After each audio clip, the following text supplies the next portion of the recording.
Hello students, good morning everyone. Today we are going to start the next topic, Q factor or sharpness of resonance, or we can say that resonance circuit. Topic का हम इसको Q factor में होता है, quality factor कह सकते हो आप, रेजोनेंस सर्किट और शार्पनेस ऑफ द रेजोनेंस। इसको आप ऐसे लिख दो, Q factor of resonance circuit, Q factor of the resonance circuit या शार्पनेस ऑफ रेजोनेंस। ठीक है, क्वालिटी फैक्टर यदि आपको निकालना है तो इसको रिप्रेजेंट मैं इसको Q से कर रहा हूँ। क्वालिटी फैक्टर जो होता है एक रेशियो होता है। Quality factor of resonance circuit is defined as the ratio of the voltage across inductance और capacitance to the applied voltage across resistance। यदि आपको रेजोनेंस सर्किट जो है उसका क्वालिटी फैक्टर यदि आपको डिफाइन करना है तो वो रेशियो होगा, ratio of the voltage across inductance हो या कैपेसिटेंस, दोनों के अक्रॉस क्वालिटी फैक्टर हम निकालेंगे, दोनों का क्वालिटी फैक्टर सेम आपका होगा। To the applied voltage across R, तो ये हम जानते हैं भाई क्वालिटी, इसका मतलब ये तो हुआ, इसको हम कह सकते हैं क्वालिटी फैक्टर जो है ratio of the voltage across inductance to the applied voltage across R, ये तो होगा।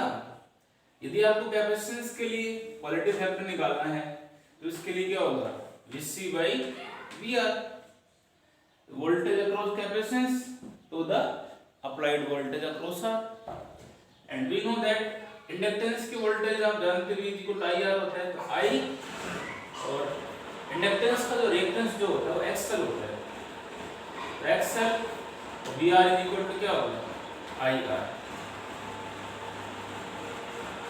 यहाँ से यदि आप निकालते हो कैपेसिटेंस की वोल्टेज क्या होगी, IXC और रेजिस्टेंस की IR,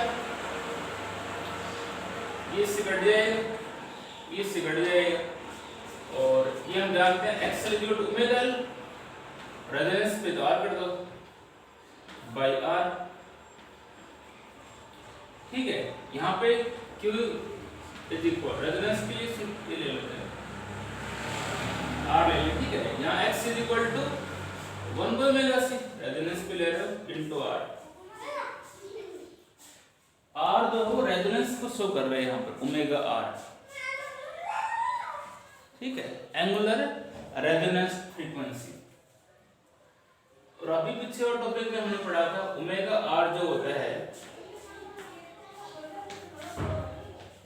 इसकी वैल्यू आपकी थी 1 बाई रूट ऑफ LC। ये हमने पीछे टॉपिक में किया था, ध्यान तुम्हारे रेजोनेंस पे XL और XC इंडक्टिव रिएक्टेंस और कैपेसिटिव रिएक्टेंस बराबर होते हैं, XL omega L, XC 1 omega C, omega इधर ले हो, ओमेगा R का इक्वल 1 बाय LC आया था आपका। ठीक है, तो रेजोनेंस के स्मॉल कर दो आप इसको करो,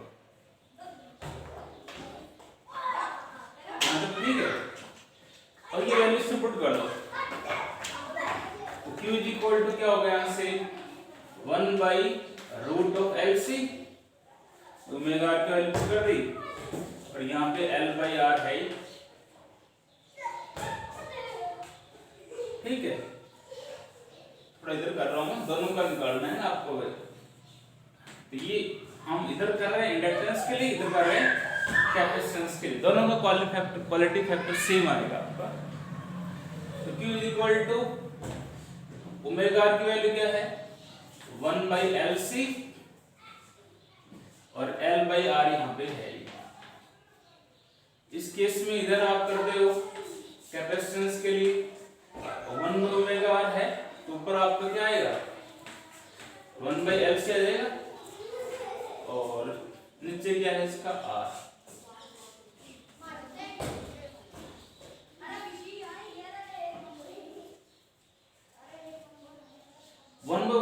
सी होता है ना ये, तो सी भी आएगा यहाँ पे और ये आर यहाँ पे है एक्स 1/ωc और ये आर आपका है नीचे वाला। रेजोनेंस के लिए आर लिख दिया आपने, इसलिए यहाँ पे शार्प जो है इसकी सी हो रहा है, यहाँ पे सी हो रहा है। यहाँ तक ठीक है ना। इसको भैया आप ऐसे कह सकते हो, भैया रूट एल है तो हम इसको ऐसे लिखते हैं, ऊपर क्या बचेगा, ये रहेगा आपको 1/r root of L by C. ये क्वालिटी फैक्टर आपका इंडक्टेंस का आ जाएगा। इंडक्टेंस का यही तो आएगा 1/r एज इट इज और रूट एल सी एक एल से कट जाएगा, एक एल ऊपर रहेगा रूट के अंदर, रूट ऑफ एल बाई सी हो गया आपका। इधर यदि आपको कैपेसिटेंस का क्वालिटी फैक्टर निकालना है तो 1/r एज इट इज, एक सी से रूट सी जो है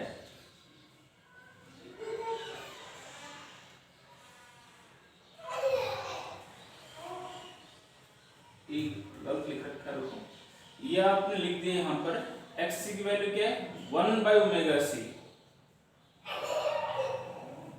ठीक है ना भाई। आपका यहाँ पे है xl ओमेगा हो गया, xc 1/ωc और यहाँ पे है c नीचे दिया हुआ है, c नीचे लिख रखा है भाई, ये c नीचे आएगा, ये c आपका ये नीचे आएगा, ठीक है ना। अरे ओमेगा आर की वैल्यू तो क्या होगी 1/√LC, ये तो ऊपर लिख दिया मैंने और सी आर यहाँ पे है, ऐसे लिख रखा है, पहले सी लिख रखा है मैंने यहाँ सी आर। तो एक सी तो ये रूट सी में है, अंडररूट के अंदर है सी, ये सी से एक सी कट जाएगा, नीचे एक सी रहेगा अंडररूट के अंदर, तो क्या रहेगा आपका रूट ऑफ एल बाई सी आ जाएगा। तो वोल्टेज जो आपका है, ये जो क्वालिटी फैक्टर जो सॉरी आपका जो है इंडक्टेंस के अलोंग और कैपेसिटेंस के अलोंग, वो आपका क्या रहता है सेम। यहां से आप कर सकते हो जितना आर क्वालिटी, जितना आर आपका रेजिस्टेंस इंक्रीज होगा रेजोनेंस सर्किट्स का, उतना ही उसका क्वालिटी फैक्टर क्या होगा कम होगा। क्वालिटी फैक्टर क्या होगा, आर बढ़ेगा, सीधी सी बात है। तो उस केस में आर बढ़ेगा तो क्यू क्या होगा आपका कम होगा। तो ये एक रिलेशन था क्वालिटी फैक्टर के लिए। रेशियो क्वालिटी फैक्टर जो होता है ratio of the voltage across inductance और capacitance to the applied voltage across R. Inductance की वोल्टेज, रेजिस्टेंस की voltage, V L is equal to I XL, XL omega L, resonance के लिए कर दिया, ओमेगा एल इक्वल टू होता ही है, ये वैल्यूज यहां पुट कर दो, सॉल्व कर लो इसको, ठीक है। ये टॉपिक था। नेक्स्ट इसमें हम करते हैं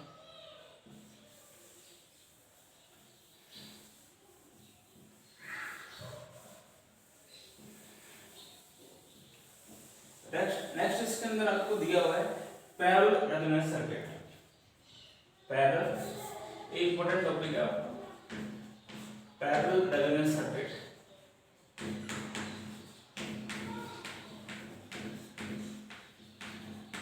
parallel resonance circuit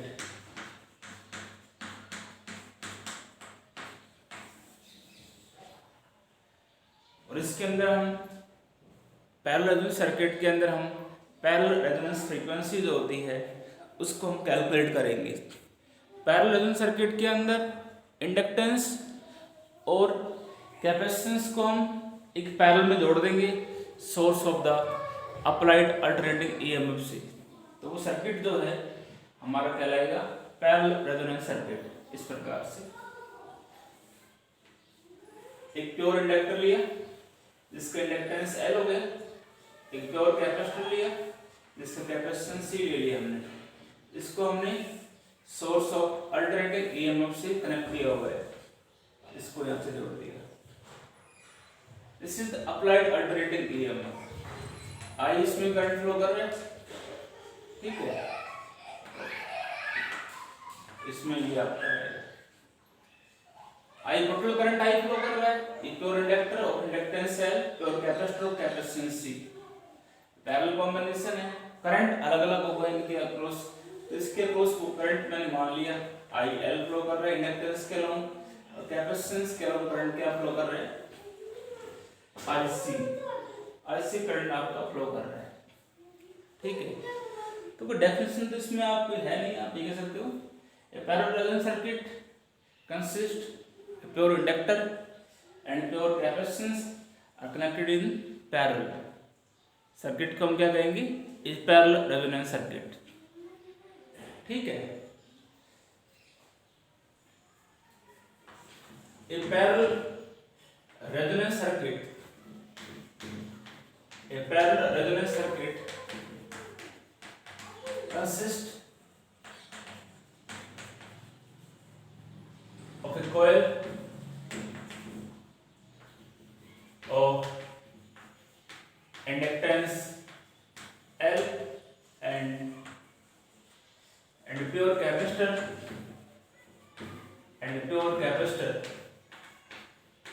of capacitance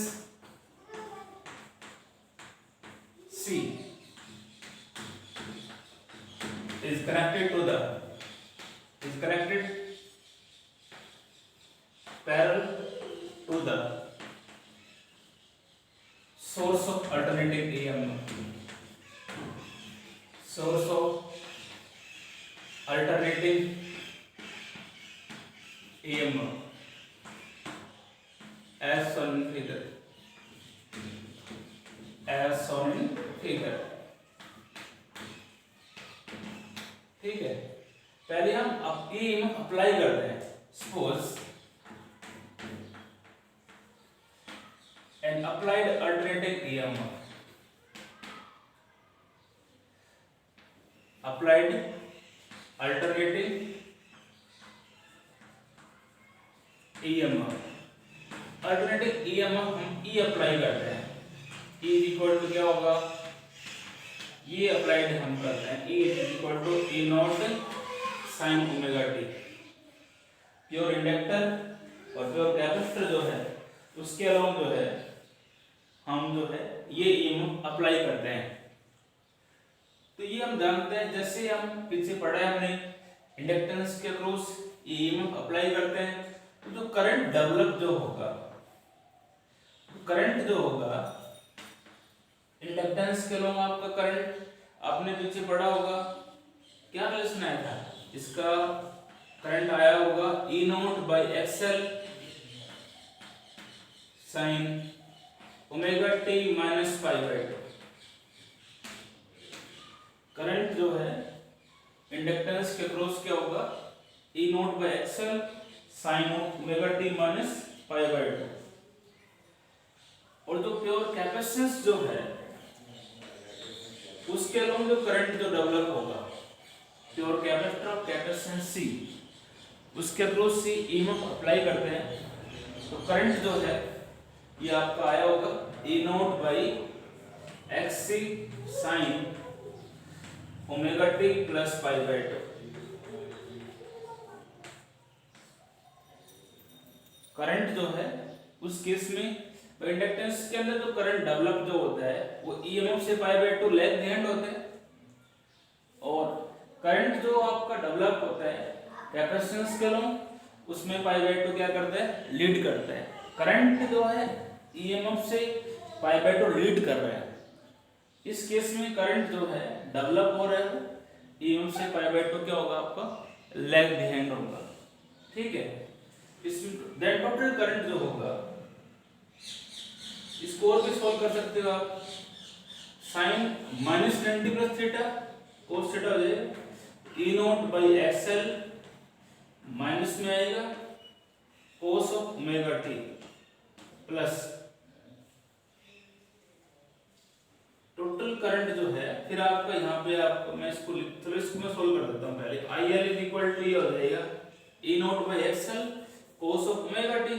ऐसे ही यहाँ से IC जो है किसके बराबर होगा, E नॉट बाई XC और ये आएगा कोस ऑफ ओमेगा टी। ये तो आएगा sine 90 plus theta cos theta. तो कैपेसिटेंस के अलोंग करंट दिया गया इंडक्टेंस के अलोंग दिया है, अलग अलग करंट फ्लो कर रहा है इंडक्टेंस और कैपेसिटेंस के अलोंग। हमें टोटल करंट निकालना है। टोटल करंट जो है यहां से बोलो क्या होगा,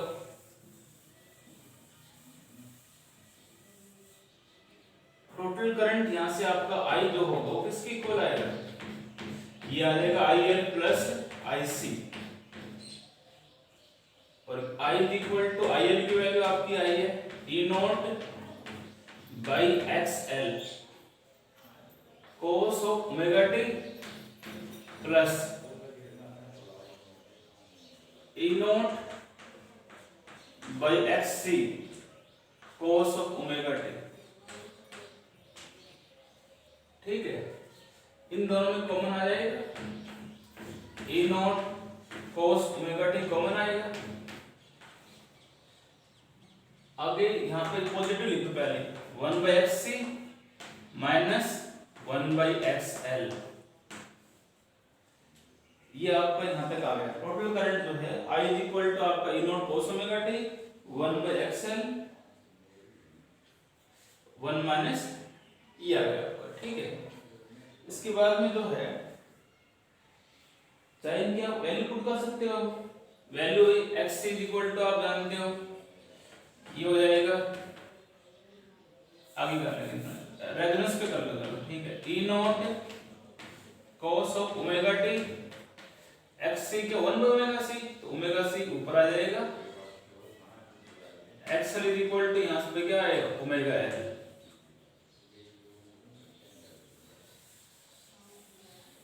इसके बाद में एट पैरेलल सर्किट I आपका आ गया, at parallel resonance, at parallel resonance circuit के अंदर करंट जो होता है वो आपका जीरो होगा।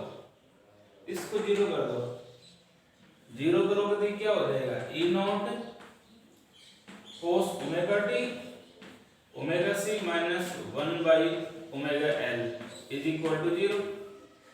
EMF जो है E naught cos omega t can not equal to zero. यहां से जो आपका रिलेशन जो आएगा omega c minus 1 by omega L जो है वो आपका जीरो आ जाएगा। रेजोनेंस भी कर रहे हो तो रेजोनेंस कर दो इसको। ठीक है, इसको इधर ले आओ तो ये आपका हो जाएगा, इसको यहां लिख रहा हूं मैं। इसके बाद में omega R C is equal to 1 by omega R L. ठीक है, इसको राइट साइड में ले आए हम, इसको इधर ले आओ तो omega R is equal to ये आएगा 1 by root of L C आ जाएगा। तो ओमेगा आर हम जानते हैं 2 by nu into R, 1 by root of L C. तो रेजोनेंस फ्रीक्वेंसी जो है यहां से आपकी आएगी 1 बाई 2 पाई, ठीक है, और रूट ऑफ एल सी। ये आपकी रेजोनेंस फ्रीक्वेंसी आ गई। और ये फ्रीक्वेंसी कब आई है, जब हमने ये EMF अप्लाई किया हुआ है। इसका मतलब ये फ्रीक्वेंसी जो है एक नेचुरल फ्रीक्वेंसी के बराबर आई है। जब कोई ऑब्जेक्ट जो है एक नेचुरल फ्रीक्वेंसी से वाइब्रेट कर रहा है, उसी की इक्वल फ्रीक्वेंसी आ रही है, तो हम ये कहेंगे this frequency is equal to the natural frequency of oscillation. इसका मतलब यहाँ पे रेजोनेंस होगा, then this frequency is called parallel resonance frequency. ठीक है, तो यहां से हम इसमें लाइन लिखना पड़ेगा यहाँ पे, दैट इज हम यहाँ पे लिखोगे लाइन इंपॉर्टेंट, दैट इज यहाँ पे आप इसमें ये लिखोगे frequency of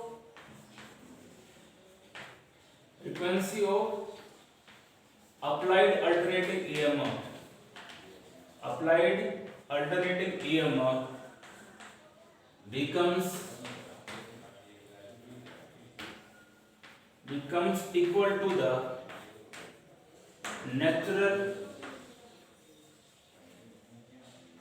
natural frequency of oscillation।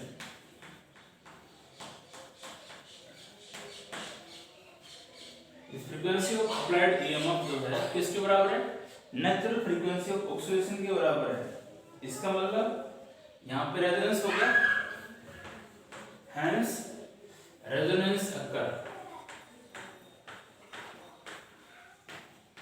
Hence resonance occur, then this frequency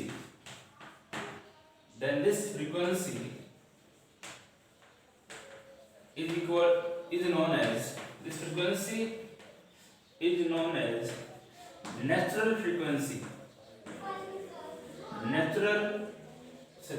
this frequency is known as parallel resonance frequency, parallel resonance frequency। इसलिए इस फ्रीक्वेंसी को हम क्या बोलेंगे, this is called parallel resonance frequency.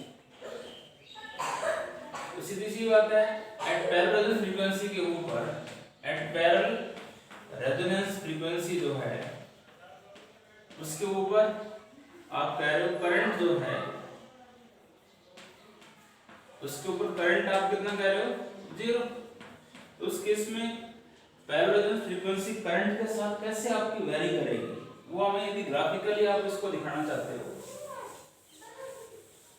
Parallel resonance frequency जो है आपकी current की कोरस्पोंडिंग कैसे वेरी करती है उसको आप दिखाना चाहते हो, तो वैसे दिखाओगे आप, इधर एक्स एक्सिस दिखा दो, ये वाई एक्सिस, इधर आप फ्रीक्वेंसी, ठीक है, और इधर आपका करंट। ये ग्राफ ऐसे बनेगा पैरेलल फ्रीक्वेंसी का टाइम के साथ ऐसे। इस ये फ्रीक्वेंसी जो होगी ना, दिस इज कॉल्ड, इधर फ्रीक्वेंसी लिखा था ऐसे, ठीक है, ये आपकी है, this is new R resonance frequency. ये क्या होगा आपका, रेजोनेंस फ्रीक्वेंसी आपकी होगी भाई। इस पॉइंट पे करंट कितना होगा आपका, 0 होगा, ठीक है। एक बात आप कह रहे हो कि पैरेलल रेजोनेंस सर्किट की तो फ्रीक्वेंसी आपका 0 है, इसलिए पैरेलल रेजोनेंस सर्किट्स का, हम सर्किट्स के अंदर करंट को रिजेक्ट करने के लिए हम इसका यूज करते हैं। Parallel resonance circuit, parallel resonance circuit reject the current. तो करंट इसमें 0 होता है, इसका मतलब करंट को रिजेक्ट करते हैं, रिजेक्ट द करंट, इसलिए एंड दे आर यूज्ड, इसलिए इसका यूज जो होता है, they are used for anti transmitting circuits, anti transmitting circuits, anti transmitting circuits में इसका यूज होता है, ठीक है। फिल्टर सर्किट्स जैसे हो गया आपका, इनके अंदर इनका यूज होता है, ठीक है। ये 2 टॉपिक मैंने करवाए, दोनों को करोगे आप, फिर कॉपी के अंदर नोट्स बनाओ, इसकी डायमेंशंस को आप निकाल कर देखो, रख कॉपी के अंदर। थैंक्स।